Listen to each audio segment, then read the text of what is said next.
皆さん、こんにちは。このチャンネルへようこそ。突然ですが、最近こんなお悩みはありませんか？なんとなくお腹の調子が優れない。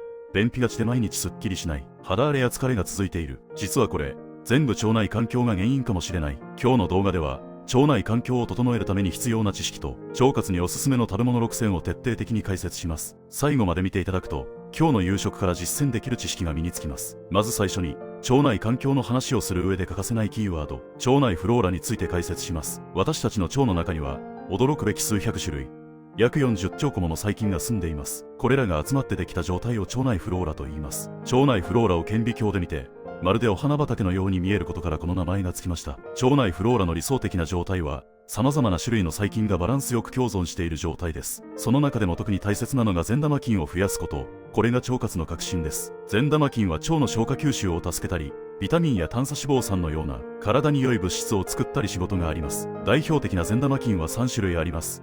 一緒に確認しましょう。一つ目は、ビフィズ菌。善玉菌の代表的な存在で、オリゴ糖や食物繊維を餌にして酢酸や乳酸を増やし、悪玉菌の増殖を抑えてくれます。二つ目は、乳酸菌。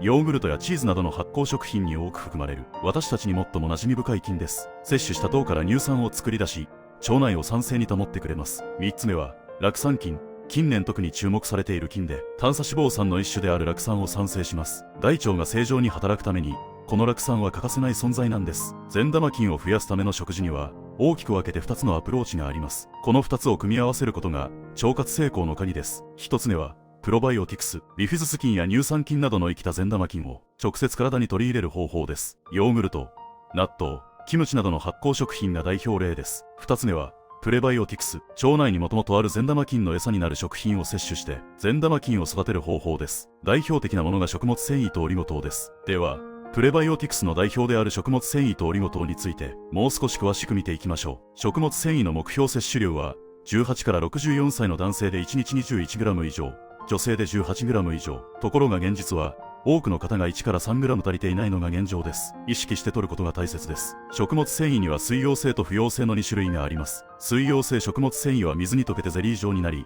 便の滑りを良くして善玉菌の餌になります。さつまいも、わかめ、オートミールなどに豊富です。不溶性食物繊維は水に溶けにくく、体内で水分を吸収して、便の量を増やし、腸を刺激してお通じを促す効果があります。玄米、大豆、ごぼう、ブロッコリーなどが代表的です。オリゴ糖は、善玉菌の餌となり腸内環境を整える成分です。大豆、ごぼう、玉ねぎ、バナナ、蜂蜜などに含まれています。ただし摂りすぎるとお腹が緩くなることがあるので、適量を心がけましょう。いよいよ本題。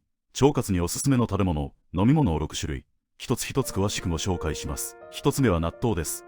発酵食品である納豆には、微生物が発酵の際に作り出す酵素が豊富に含まれています。さらに納豆は発酵食品でありながら、食物繊維も豊富という、二刀流の食材なんです。納豆菌は生きたまま腸に届いて善玉菌を活性化させ、さらに悪玉菌を抑制する働きがあります。キムチなどの発酵食品と組み合わせると、腸への相乗効果がさらに高まります。二つ目はヨーグルトです。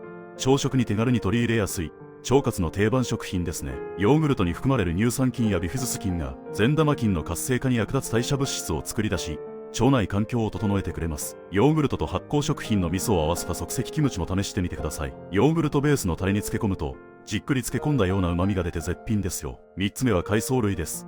わかめやひじきなどの海藻類は食物繊維が豊富で、しかも水溶性、不溶性の両方を含んでいるという非常に優秀な食材です。お味噌汁、海藻サラダ、酢の物など、和食との相性が抜群なので、毎日の食卓に自然と取り入れやすい食材です。四つ目はキノコ類です。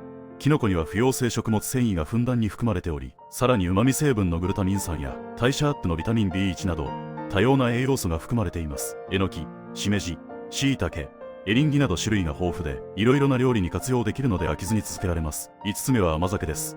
米を発酵して作る甘酒は天敵と呼ばれるほど栄養価が高い飲み物です。食物繊維と似た働きを持つレジスタントプロテインが多く含まれているのが特徴です。昔は冬のイメージでしたが、今は一年中手に入ります。優しい甘みで飲みやすく、砂糖の代わりの調味料としても使えるので、料理の幅も広がります。6つ目は牛乳です。牛乳に含まれる乳糖や難消化性オリゴ糖は、大腸に届いて腸内細菌により分解され、乳酸や酢酸を生成します。牛乳はそのまま飲む以外にも、料理やお菓子作りにも活用できます。キノコと牛乳を組み合わせたスープは、腸活に最適な一品です。今夜の夕食に試してみては、食事での腸活に加えて、サプリメントをうまく活用するのもおすすめです。腸活サプリには大きく2タイプあります。乳酸菌、ビフィズス菌、酪酸菌などの善玉菌が含まれるタイプと、食物繊維、オリゴ糖など善玉菌の餌となる成分が含まれるタイプです。毎日続けやすい形状のものを選ぶのがポイントです。